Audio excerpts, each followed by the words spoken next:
Вот я говорю об этом так.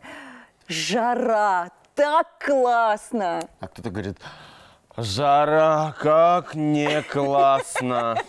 Как перенести вот эту температуру воздуха? Вчера кое-где Кому-то было ведь действительно- зафиксировано около 40 градусов тепла, У меня, жары. я вчера Серьезно? ездил в машине, 38 показывало. Нормально тебе было? Ненормально. Мне дома под кондером вообще хорошо. У нас в гостях доцент кафедры внутренних болезней Башкирского государственного медицинского университета, врач-терапевт Светлана Пятницкая. Светлана Викторовна, доброе утро. Здравствуйте. Доброе Вот говорит, утро. под кондером ей было хорошо. А так ли это правильно, лежать под кондером в такую жару? Только не говорите, пожалуйста, нет, мне было хорошо. Я знаю случаи, когда очень много людей простывают от этих самых Ну, я тоже кондеров. знаю.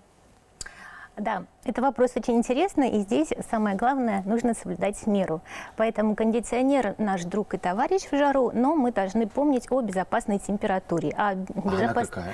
Ну, тут, в общем-то, мы рекомендуем и ВОЗ рекомендует 22-23 градуса. Так это Температура нормально. помещения, чтобы вам было, так скажем, комфортно. Потому что если вы охлаждаете уже менее данных температур, то у вас действительно есть риск заболеть, то есть вирусными инфекциями. И 22-23 градуса вполне хорошо охлаждают помещение, хочу я вам сказать, так что все нормально. А еще есть такая версия, что восполнять водный баланс организма лучше не водой, а чаем.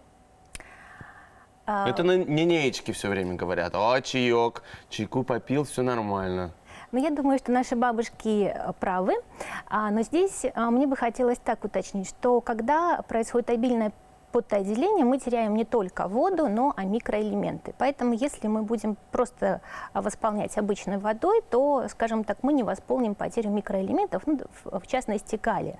Он, конечно же, необходим для нормальной жизнедеятельности нашего организма. Поэтому рекомендуют все-таки принимать не только чай, допустим, зеленый, да, вот, так скажем, он более здесь будет предпочтительный. А в жару зеленый лучше, чем черный, да?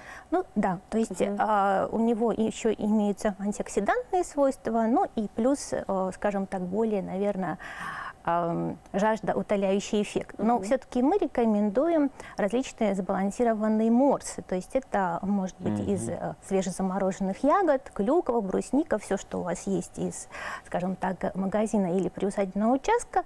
Можно использовать компотные смеси, то есть курага, чернослив, пожалуйста, потому что, в частности, курага и чернослив, они содержат калий, а он нам необходим, потому что мы его теряем. В жару нам нужно восполнять недостаток Конечно. калия, обращать на это внимание, да? Но И не только калия, то есть мы должны Микроэлементов, восполнить да. то, что мы теряем. Поэтому просто обычная вода здесь будет не совсем уместна. Вот здесь такой вытекающий вопрос плавный про питание. Что касается питания, чем нужно питаться, чтобы не чувствовать тяжести, чтобы вот не было этого самого обильного потоотделения. Что касается питания, то здесь мы рекомендуем легко усвояемую пищу. То есть, что это значит? Это должны быть легкие каши, салаты, кисломолочные продукты. Конечно, рекомендуется все-таки воздержаться от употребления жирных сортов мяса, может быть, каких-либо таких наваристых супов, которые, конечно, очень вкусные. Поэтому мы рекомендуем легко усвояемую пищу. И сейчас очень хорошее время, мне кажется, для окрошки.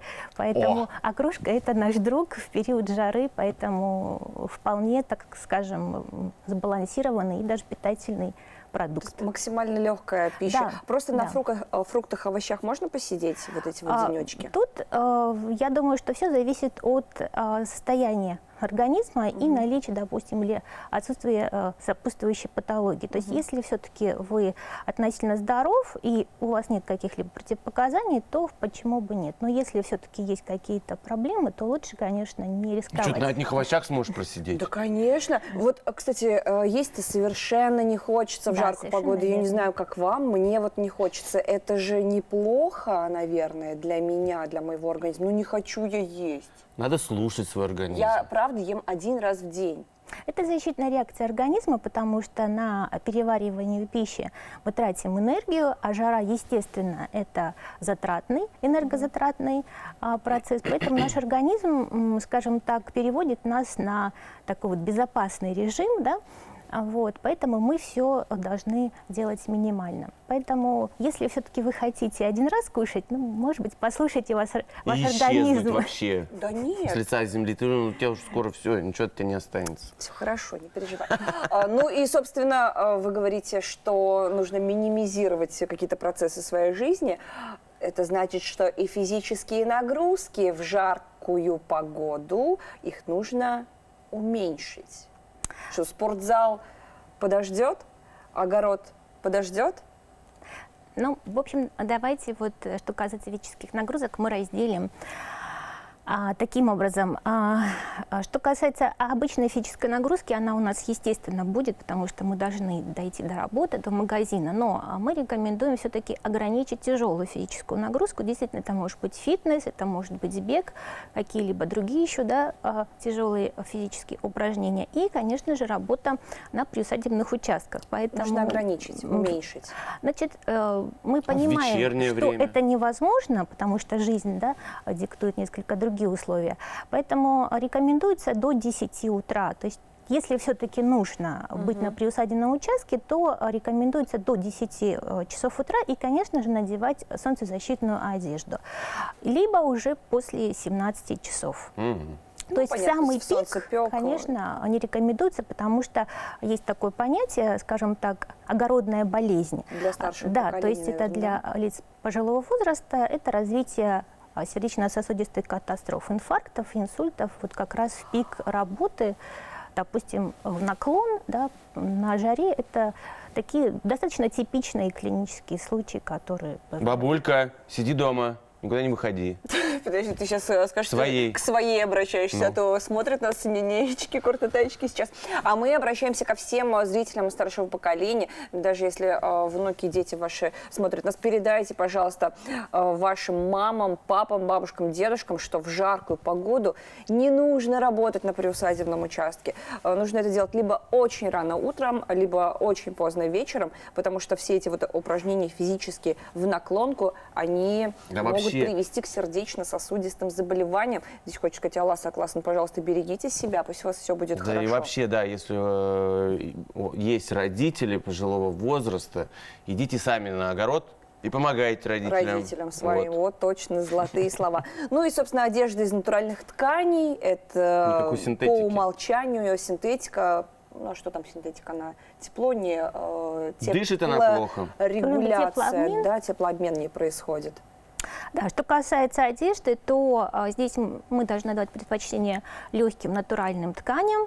То есть мы используем головные уборы.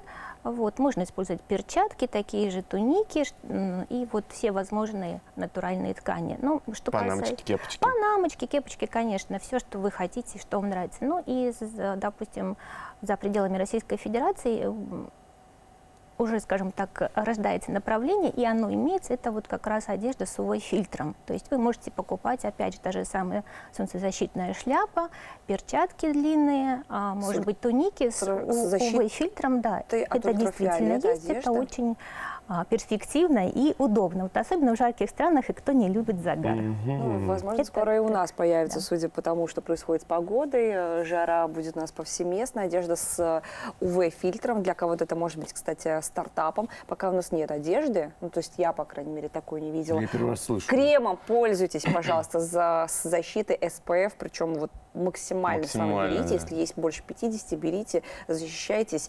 Будьте здоровы. Светлана Викторовна, спасибо вам огромное. Спасибо вам вам. хорошего дня.